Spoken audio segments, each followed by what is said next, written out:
she was at the end of the corridor, or whatever you want to call it, posed up like this with a gun. Micael turned around, and I saw a gun in his hands, and then I heard shots ring out. Spoil alert, after 2 trials, it's still not clear who pulled the trigger. Lynlee Renick and Micael Humphrey each identified the other as the one who shot Ben Renick. Watch the key parts of their testimony in this video without watching the long trial and decide it for yourself. In addition to going up for the massage, had you been thinking about Lynlee's situation? Yeah. And what did you decide on your, did you discuss this with anybody at that point in time, or did you make some decisions on your own? I just made a decision whenever I went up there to go get a massage that 2 or 3 days later, whatever it was. I actually took her my gun. When you say you took her your gun, are you talking about the gun the 2 of you had previously shot together? Correct. That Springfield you mentioned? Yes. The one she could handle okay? Right. Why did you want to take that gun to her on that occasion? From what she was describing to me, I thought she could use it in a case of, like, if she only had that option left, it'd be self-defense. Because she said she couldn't leave there, so. So you go up there with the gun. Yep. Is the gun have ammo with it? It does. It's loaded. Okay. And so when you say it's loaded, it's got a magazine full of ammunition and the magazine's in. Correct. Is a round chamber in it? Yes. So all you got to do is go bang. You got it.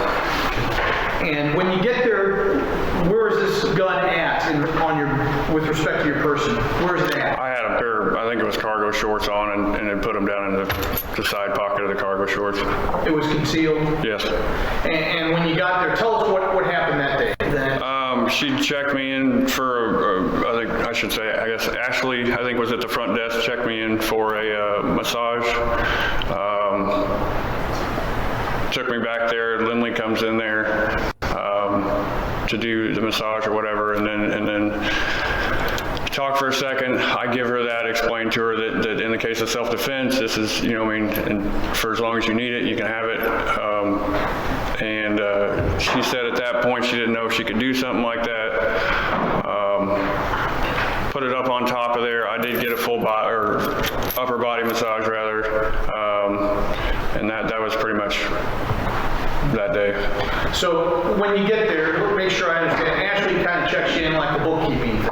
Right. You never paid, correct? Correct. This was on the house, so to speak. Right. You go back to the room, and you and Lynlee are back there together for yourselves. Right. And you got an upper body massage. Correct. But putting aside all the legitimate, if you will, objection not leading. This is the 4th or 5th question that's leading. I got to hear the full question. Putting aside the legitimate, like, spa activity that we just talked about, tell us how you gave the gun how you handled handing off the gun to Lynlee, what was discussed. There's the question. You got an objection? Yes, Your Honor. What is it? Leading. Overruled. You wanted to repeat it, or you got that? I think I got what he's asking. Okay, answer it. Basically, I handed it to her directly. She put it on the countertop inside the room. Is that what you're asking, I guess? Yes. So you hand it to her, and she takes it and puts it on the counter. Right. And what do you tell her about why you brought that gun?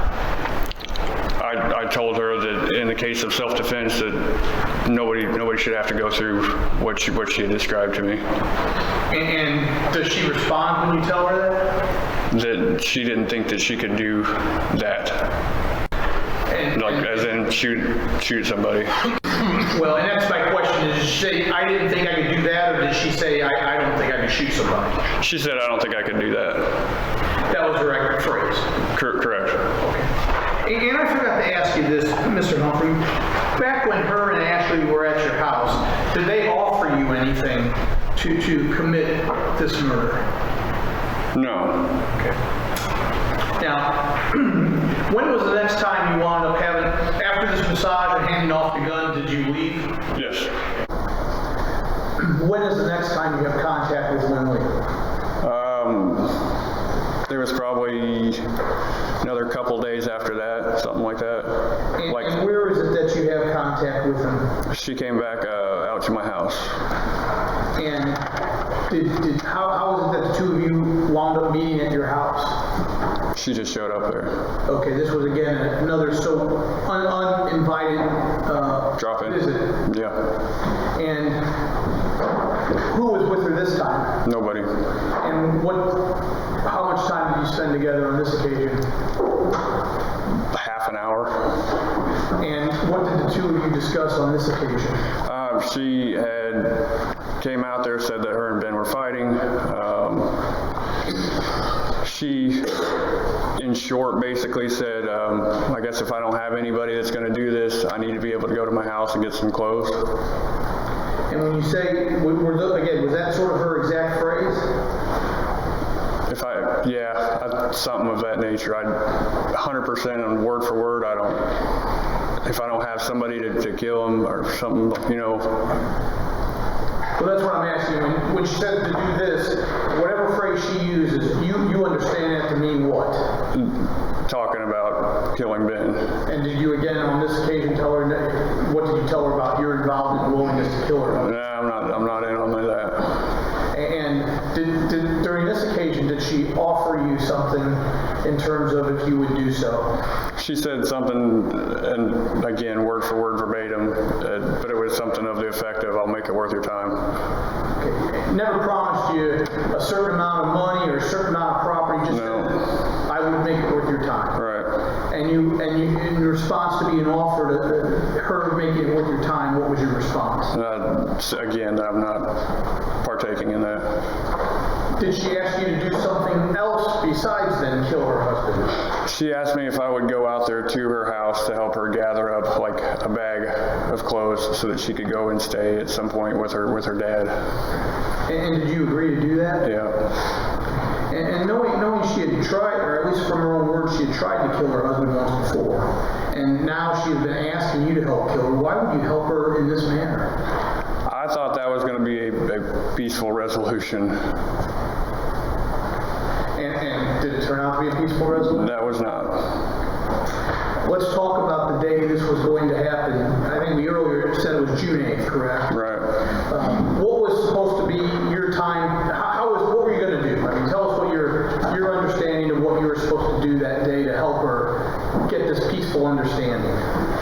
She had asked me to come up there to the spa to meet her. I believe it was in the morning hours, 8, 9 o'clock, something like that. And then to go with her out there to her house. I had different car issues, was working on my car. I didn't get up there until I believe it was 2 or 3 in the afternoon, something like that. And so basically you're supposed to be up there in the morning, but you're running late because of your car. Correct. Now, during that morning time, she was calling you, texting you. Right. She asking you. If I was going to be able to still make it to Columbia. And during some of these text messages, did you have some brief conversation through texting about drug use? I believe so, yeah. And can you tell the jury when they see these messages later so they understand them, what you recall saying? I asked her if she wanted to come by for, I think I phrased it as a pep rally or something like that. It was referring to doing like a little bit of meth. And was that trying to get her to relax and chill? Yeah. And so did she take you up on that offer that day? No. Now, you got up there in the afternoon, correct? Right. Did you go into this? How is it that you met up with Lynlee, or she knew you were there? I pulled up and she came right out. I mean, you didn't honk her, she just shows and runs out. Right. When she comes out, how's she dressed?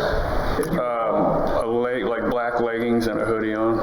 And when you say the hoodie is on, is the head part of that actually obscuring her head, or is it down around her neck? Honestly, I don't remember being up, but That's okay. But that's what she was wearing? Yeah. Did she have anything in her hands that you recall? A bag, like a purse bag.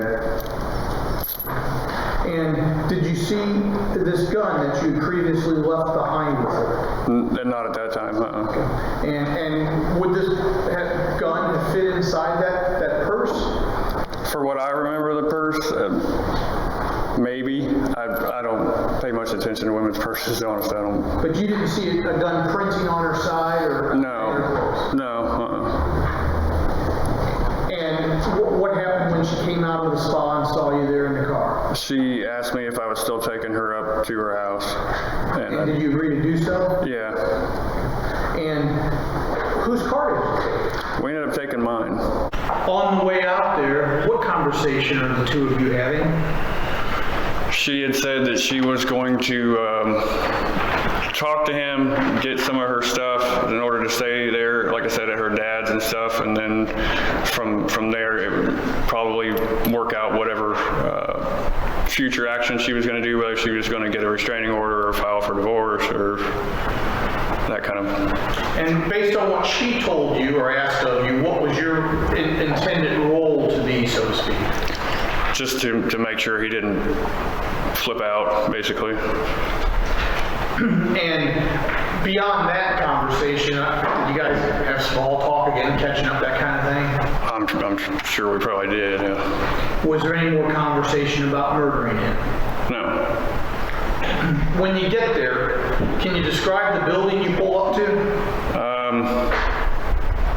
It's a small grayish colored building off to the right-hand side of the driveway. Just pretty nondescript.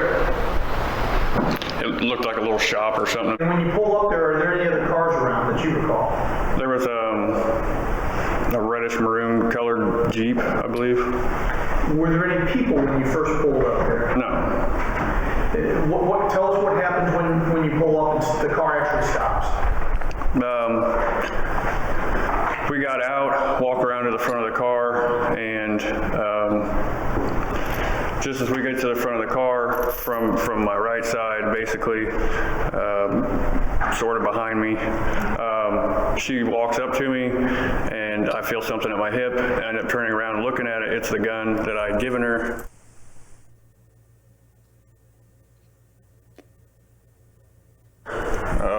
And I had to ask you, have you ever met this Ben before? Never. Okay. So let me stop you. You get out of the car, she gets out of the car, and as you're next to the car, she presses something against your back-ish area. Right. And you look down and you see what? And I can see the handle of the gun. And when you see that, what is your reaction? I shoved it back at her and asked her basically what the hell she was doing. And while this is transpiring between the two of you, what happened, or who approaches or comes out? Ben came out the door at the exact time all this was going down, or just as it was. And do you know what he's doing, or can you see? If I remember right, he had like some bag or box or something in his hand to throw away. And when you're doing this with her, he's coming out. Tell us the next thing that is said or transpires between now the three of you there. So she walks around, kind of circles behind me this way, and ends up telling him that I'm there to look at snakes, and that she had known me from or since high school or something to that effect. That I was a friend from high school or something like that, yeah. So she tells him a lie. Right. About why you're out there. Right.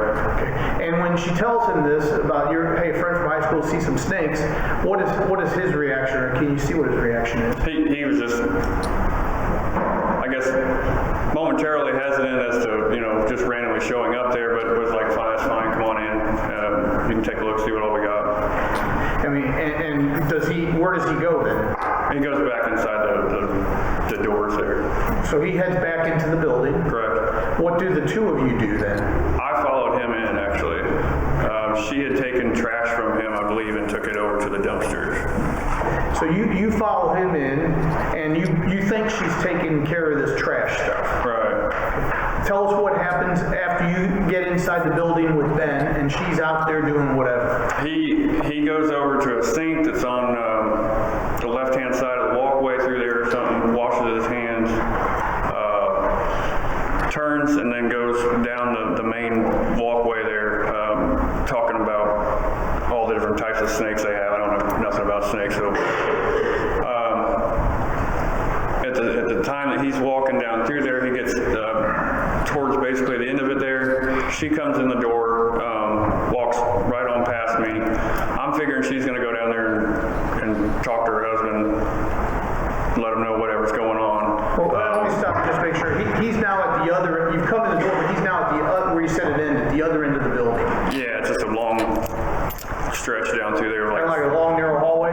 full of toads of snakes, yep. Okay. And where are you at in relationship to that doorway and where he's at, if you can approximate? Just a couple steps in the door. So you're just still by the door? Yeah, And by the time he washes his hand and gets down to the end, you mentioned Lynlee is coming from where and going where? from outside, came in the door and walked right past me.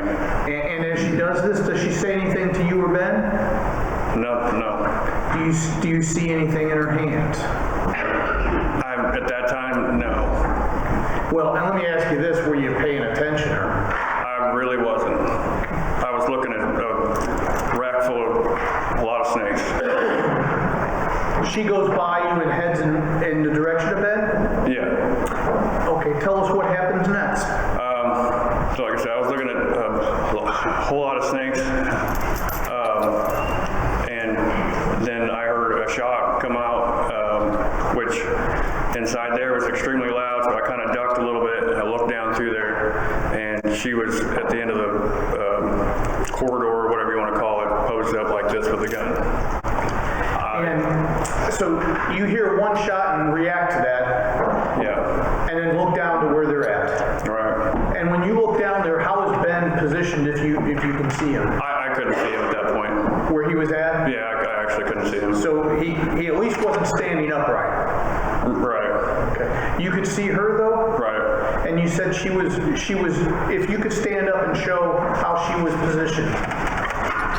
Something kind of like this. Okay. And then did you say you heard more shots? As I turned and went out the door, I thought 2 to 3 more, and then another 1 or 2 after I was outside. You weren't counting though, were you? I was not. But you heard, would it be fair to say you heard several more after that initial shot? Right. But you turned and ran out the door. Correct. Where did you go? To my car. Did you leave? Not immediately. I pulled the door open, and I'm looking back up there to kind of see what's going on. It was a few seconds. She comes out the door. I'm still standing there. She runs around to the passenger side of the car and starts screaming at me to drive, basically. And when you see her coming out and headed to your car and telling you to drive, do you see anything in her hands on this occasion? Being 100% honest, no, I don't remember if it was in her hands or not. She gets in the car? Yeah. Why didn't you just leave her there? I was waiting to see if anybody else was, like, if he was coming out of there. She gets in the car and you drive. Right. Where do you go? Back to the spa in Columbia. And on the way back there, what is going on between you and Lynlee in the car on this occasion? She's I'm gonna call it freaking out. She was smoking cigarettes and kind of saying she was nauseous and different things to that effect. Drove back to Columbia though and stopped there at her spa, and she jumps out. Well, let me stop you there for a second. So she's smoking cigarettes, acting nauseous in the car. Right. Did you see the gun in the car during the drive? No, not at that point. I didn't. Okay. And her, when you had occasions to look at her, did you notice any blood on her hands, body, clothing at all? No. Did you have any blood on your body, clothing at all? No. After she got out, was there any blood in the car? No. You said she got out and went into the spa. Right. What did you do? Probably a few seconds after, 10, 15 seconds afterwards, I don't know, a few minutes.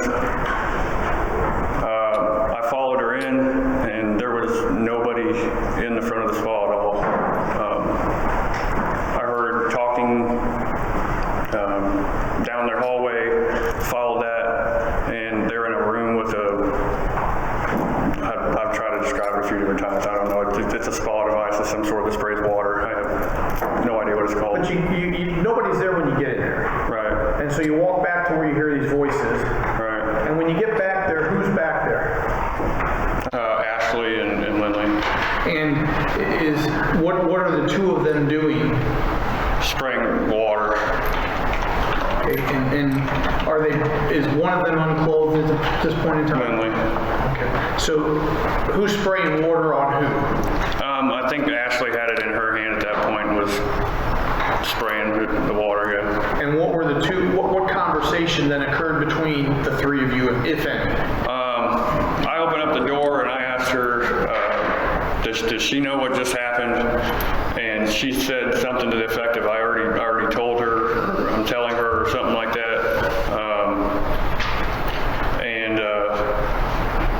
And so I told her I really didn't have anyone to talk to them ever again at this point, and I turned and I left. Well, actually, first I guess they asked me, would you take some of this? And they were referring to her pile of clothes on the ground, and that was whenever I told them, that I didn't ever need to talk to them again, and then I left.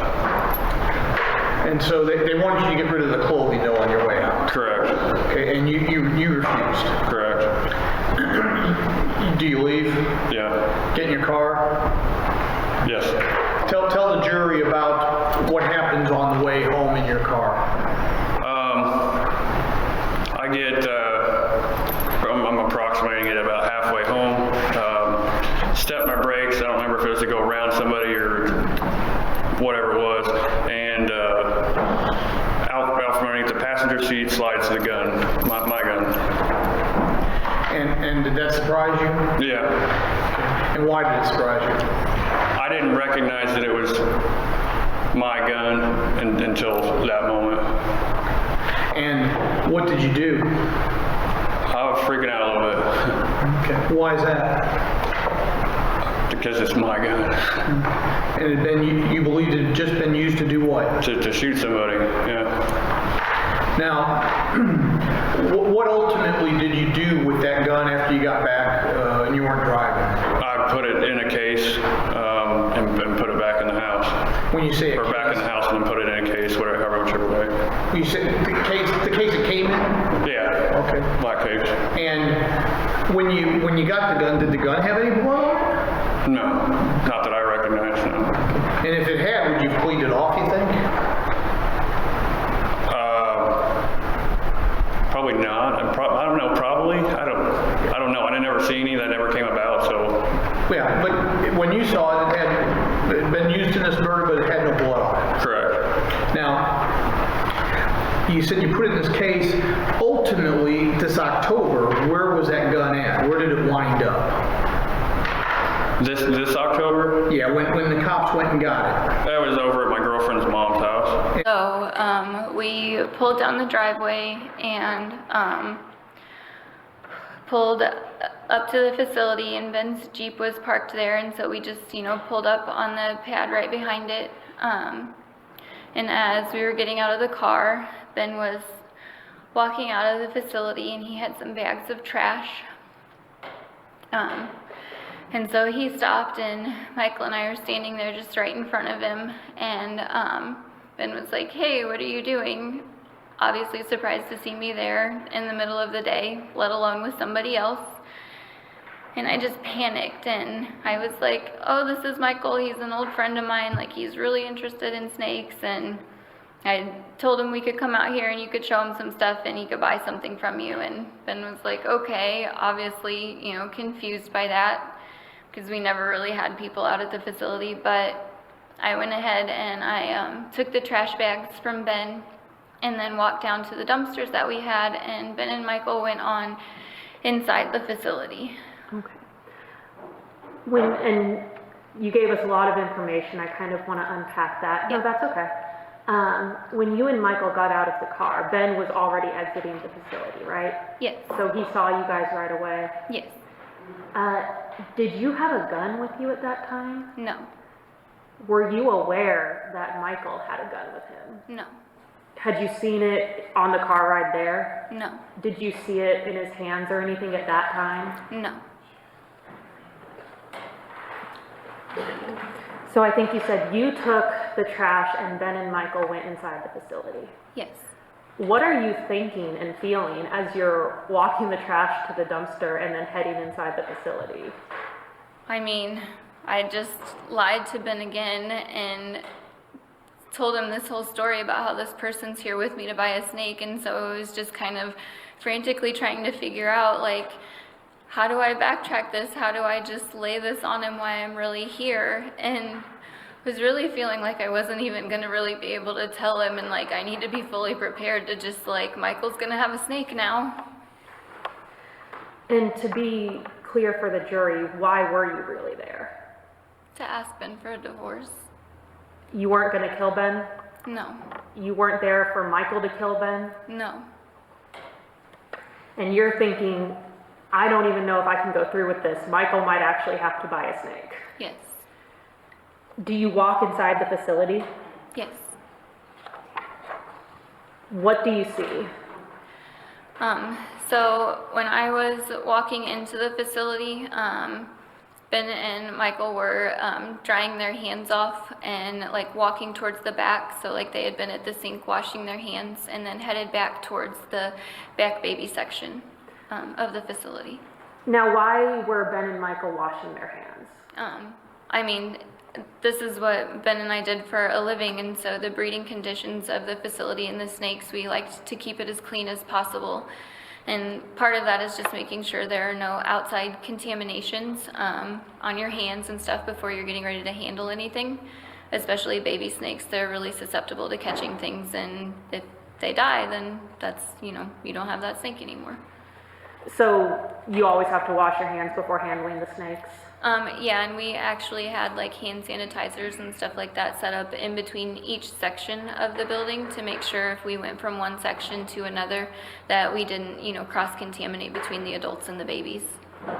Now, when you saw Ben and Michael walking together back towards the baby section, could you tell if they were saying anything to each other? I wasn't paying attention. What were you thinking about or doing?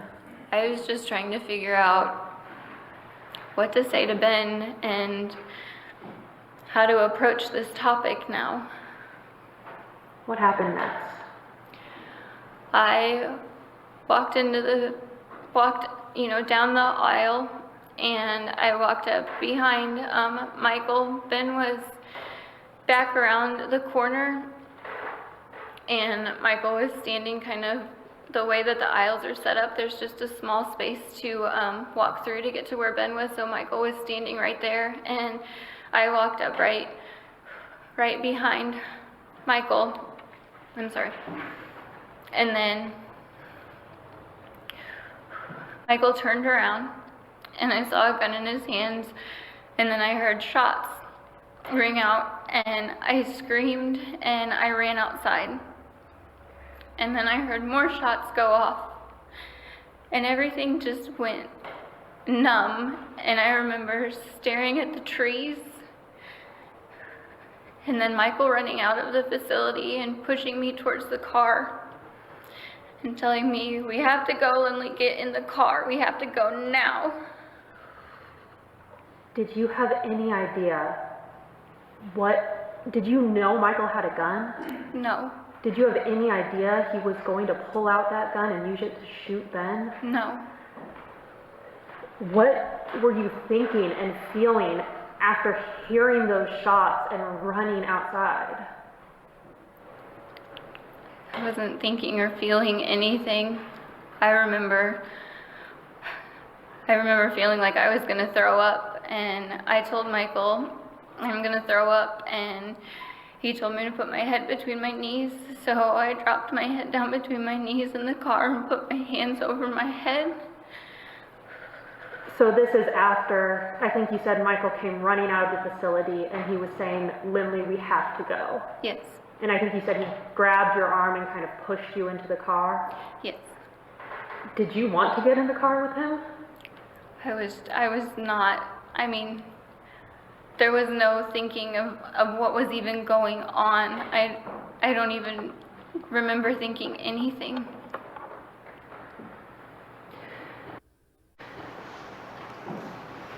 Did you see I know you said you heard shots ring out, but did you ever see Ben fall to the floor or start bleeding? No. What were you thinking in your head? It's just, at that point in time, I was just not, I truly wasn't thinking anything. I remember when, at one point I sat up and I just remember seeing the trees out the window and rolling the window down and smoking and just being completely gone. Had it sunk in, or did you know that Ben was dead? No. Were you trying to, I guess, convince yourself that maybe he wasn't dead?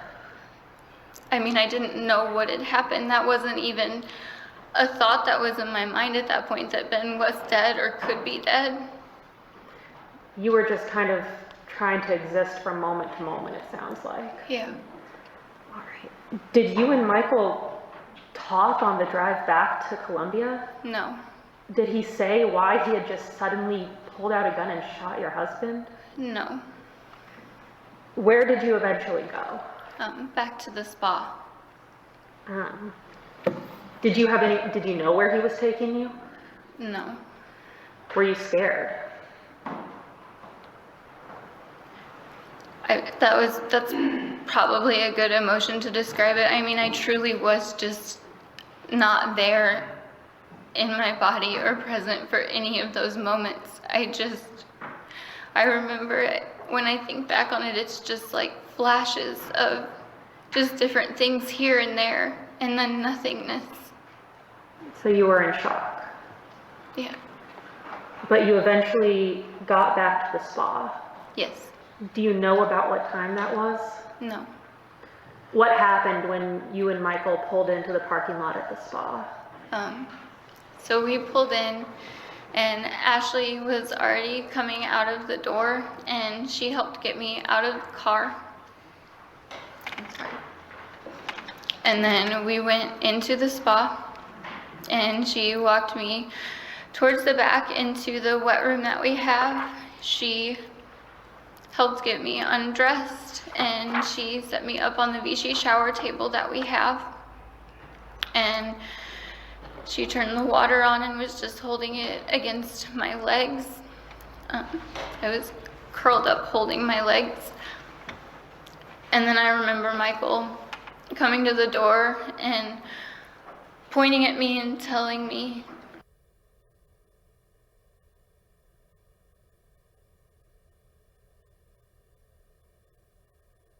she walked out of the room into the hallway with Micael for a little bit, and then she came back in and turned the water off and helped get a towel and dry me off, and then helped me into my clothes and shoes. Do you want me to keep going? No, you've told us a lot, and I want to unpack that. Do you know why Ashley's first reaction was to put you in a Vichy shower? At that moment, no, and honestly, I've never really even thought about it. But am I allowed to guess or? No, let's not Okay. guess, but you don't know why she would do that. No. You didn't ask her to do that. No. And you said at some point Micael came into the room. Yes. What did he tell you? Not to tell her anything. He warned you not to tell Ashley anything. Yeah. And what did Ashley say? She's gonna tell me everything. And then I think you said Ashley and Micael went out into the hall together? Yes. Where were you? I was still just sitting on the table. Were you actively rinsing yourself off or anything? No. Do you have any idea what Ashley and Micael talked about in that hallway? No. Do you know how long they were out there for? No. And then at some point did Ashley come back into the room with you? Yes. And what did she say? She didn't say anything. I'm sorry. It's all right. What happened next?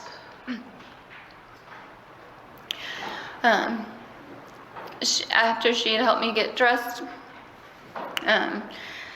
she handed me my purse and my phone, And she just let me know, she's like, you left this here earlier. I answered some messages for you. You have to go pick up your kids now. And so then we walked out to our cars together and got in the car and left the spa. A jury found Humphrey guilty of first-degree murder and armed criminal action in the 2017 killing of Ben Renick. In exchange for testifying against Lynlee Renick and leading them to the murder weapon, his first-degree murder conviction would be downgraded to second-degree murder with the opportunity for parole. Judge Jason Lamb will sentence Micael Humphrey on January 3. A jury of 7 women and 5 men convicted Lynlee Renick of second-degree murder and armed criminal action. The jury returned a sentencing recommendation of 13 years for second-degree murder and the 3-year minimum for armed criminal action to run consecutively. If you like this video, please subscribe. Thank you.